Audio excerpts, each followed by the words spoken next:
as Baltimore police continue to investigate several robberies across the city. Usually a lookout for a white van with unknown tag involved in at least 2 to 3 robberies so far. City State's Attorney Ivan Bates says we believe we have been seeing a little bit of an uptick with that. Police are still investigating the Harbor East shooting, where Antonio Peoples was shot multiple times.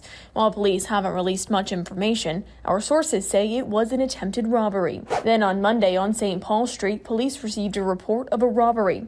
They say a 20-year-old male victim was approached by 6 to 7 unidentified suspects. Police say the suspects assaulted the man, robbed him, and then left. My understanding it was more than 5 people.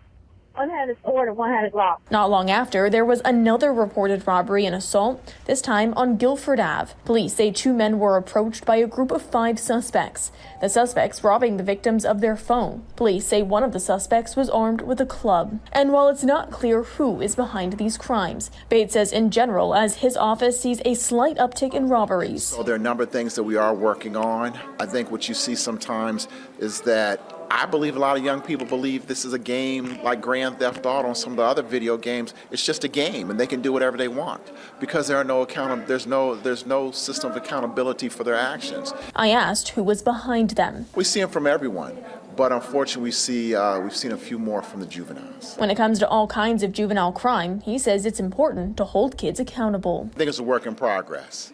I think that we passed some laws, meaning we, the General Assembly, did. And those laws are not in effect until November.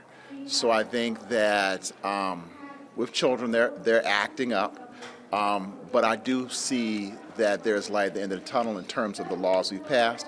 And hopefully we'll be able to see some changes. And while Bates says he wants to support kids and keep them out of jail, he says addressing the issue of juvenile crime in the city is a work in progress. I think we also have to really acknowledge and understand we have to hold our young people accountable.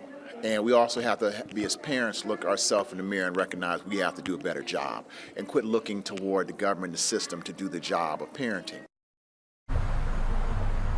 And if you have any information on any of the recent robberies that have happened, be sure to reach out to Baltimore Police. Live in Baltimore, Jessica Babb, Fox 45 News. I'm Kai Jackson. Thank you for watching. Here's another video to watch. Also, please take a moment to subscribe to our channel.